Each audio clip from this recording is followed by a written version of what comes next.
எல்லாருக்கும் வணக்கம்.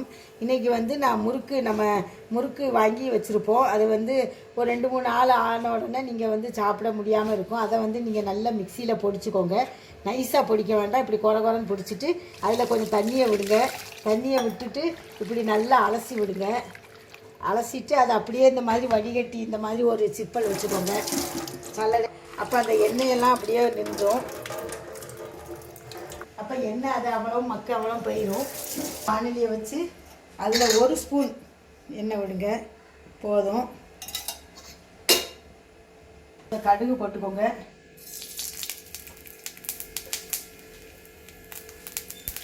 ஒரு வரமிளகாய் பிச்சு போட்டுக்கோங்க.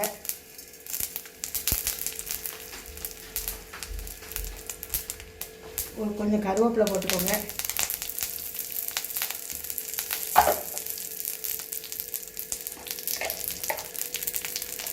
கொஞ்சம் பெருங்காயம்,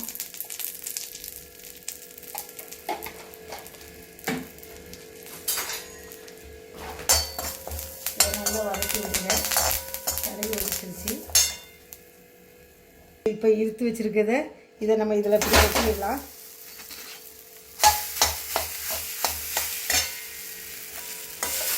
இதை போட்டு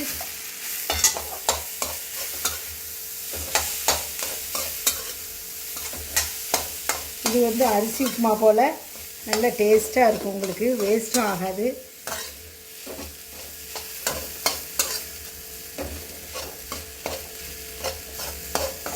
கொஞ்சம் உப்பு போட்டுக்கோங்க. கொஞ்சம் உப்பு போட்டுக்கோங்க. கொஞ்சம் போட்டால் போதும், ஏன்னா முறுக்கில் ஏற்கனவே உப்பு இருக்கும். இப்படி நம்ம சாப்பிடும்போது அந்த எண்ணெய் மக்கெல்லாம் போயிடும்.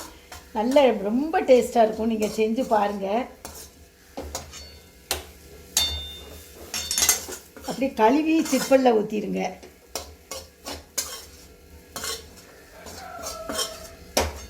இது வந்து ஒரு இன்ஸ்டன்ட் தான்.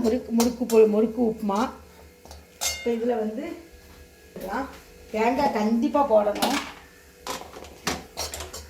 சிலவங்களுக்கு தேங்காய் போடுறது பிடிக்கலைன்னா விட்டுருங்க. இதில் நம்ம கொஞ்சம் தேங்காய் போட்டுக்கலாம். தேங்காவை நல்லா பூக்கோல திருவிட்டு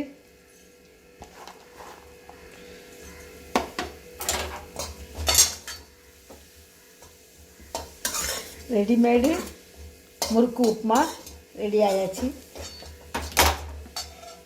இருக்குது பாருங்கள். இந்த உப்புமா வந்து நீங்கள் சாப்பிடும்போது அவ்வளவு டேஸ்ட்டாக இருக்கும். இதை வந்து இதில் கொத்தமல்லி கீரை வேணாலும் போட்டுக்கலாம் நீங்கள், அது உங்களுடைய இஷ்டம். முறுக்கு உப்புமா ரெடி ஆயாச்சு. இந்த வீடியோ உங்களுக்கு பிடிச்சிருக்குன்னு நினைக்கிறேன்.